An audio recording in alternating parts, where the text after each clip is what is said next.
ನಮಸ್ಕಾರ ಸ್ನೇಹಿತರೆ, ಇವತ್ತು ಇಡ್ಲಿ ಮಾಡೋದ್ರ ಬಗ್ಗೆ ನಾನು ನಿಮಗೆ ತಿಳಿಸ್ಕೊಡ್ತಾ ಇದ್ದೀನಿ. ಮೊದಲಿಗೆ ಒಂದು ಬೌಲು ಉದ್ದಿನಬೇಳೆ ತೊಗೊಳ್ಳೋಣ. ಅದು ಹಾಗೆಯೇ ಅದ್ರ ಜೊತೆಗೆ 4 ಸ್ಪೂನು ಮೆಂತ್ಯ ಹಾಕ್ಬಿಟ್ಟು ನೆನೆಸ್ಬಿಟ್ಟು ಒಂದು 4 ಅವರ್ ಇಟ್ಬಿಡೋಣ.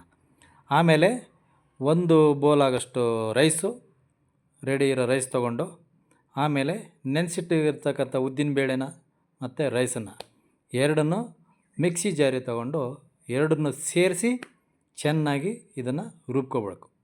ಚೆನ್ನಾಗಿ ರುಬ್ಕೊಬಿಡೋಣ. ಇವಾಗ ಎರಡು ಮಿಕ್ಸಾಗಿ ಚೆನ್ನಾಗಿ ರುಬ್ಕೊಂಬಿಟ್ರೆ ಅದು ಚೆನ್ನಾಗಿರುತ್ತೆ. ಇವಾಗ ರುಬ್ಕೊಂಬಿಡೋಣ. ರುಬ್ಬಿದಾದ ತಕ್ಷಣ ನೋಡಿ ಈ ಥರ ಇರುತ್ತೆ.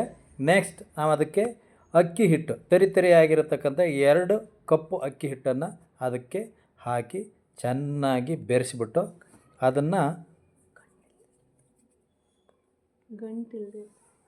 ಚೆನ್ನಾಗಿ ಮಿಕ್ಸ್ ಮಾಡಿಬಿಟ್ಟು ಅದನ್ನು ಇಟ್ಬಿಡೋಣ. ನೈಟಲ್ಲೇ ಮಾಡಿಬಿಟ್ಟು ಇಟ್ಬಿಟ್ರೆ ಅದು ಬೆಳಗ್ಗೆಗೆ ಇಡ್ಲಿ ಮಾಡೋದಕ್ಕೆ ತುಂಬ ಅನುಕೂಲ ಆಗುತ್ತೆ. ಸರಿನಾ? ನೋಡಿ ಈ ರೀತಿ ಮಾಡಿದ್ದೀವಿ.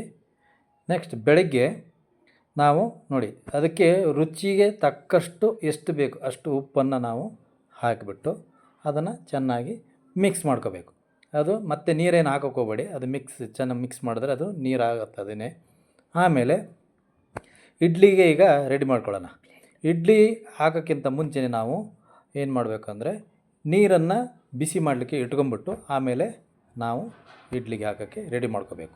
ಈಗ ಆಲ್ರೆಡಿ ನಾನು ನೀರು ಬಿಸಿಗೆ ಇಟ್ಟಿದ್ದೀನಿ. ಈಗ ಇಡ್ಲಿ ನೋಡಿ ಈ ಥರ ಹಾಕ್ಬಿಟ್ಟು ನಾವು ಇವಾಗ ಇಡ್ಲಿ ಮಾಡೋಕ್ಕೆ ರೆಡಿ ಮಾಡೋಣ. ಇದು ನಾವು ಈ ರೀತಿ ಹಾಕಿಬಿಟ್ಟು ಕಡಿಮೆ ಅಂದರೂ ಒಂದು 15ರಿಂದ 20 ನಿಮಿಷಗಳ ಕಾಲ ನೋಡಿ ಈ ಥರ ಬೇಯಿಸಿದಾಗ ಇದು ಮಲ್ಲಿಗೆ ಅಂತ ಇಡ್ಲಿ ರೆಡಿಯಾಗಿರ್ತದೆ. ಅದನ್ನು ತುಂಬ ರುಚಿಯಾಗಿರ್ತದೆ. ಅದನ್ನು ಚಟ್ನಿ ಅಥವಾ ಸಾಂಬಾರು ನಿಮಗಿಷ್ಟವಾದಂಥ ಯಾವುದೇ ರೀತಿಯ ಒಂದನ್ನು ಚಟ್ನಿ ಅಥವಾ ಸಾಂಬಾರನ್ನು ಮಾಡಿಕೊಂಡು ಅದ್ರ ಜೊತೆಗೆ ತಿಂದರೆ ತುಂಬಾ ಚೆನ್ನಾಗಿರುತ್ತೆ. ಒಂದು ಸಾರಿ ನೀವು ಟ್ರೈ ಮಾಡಿ ನೋಡಿ.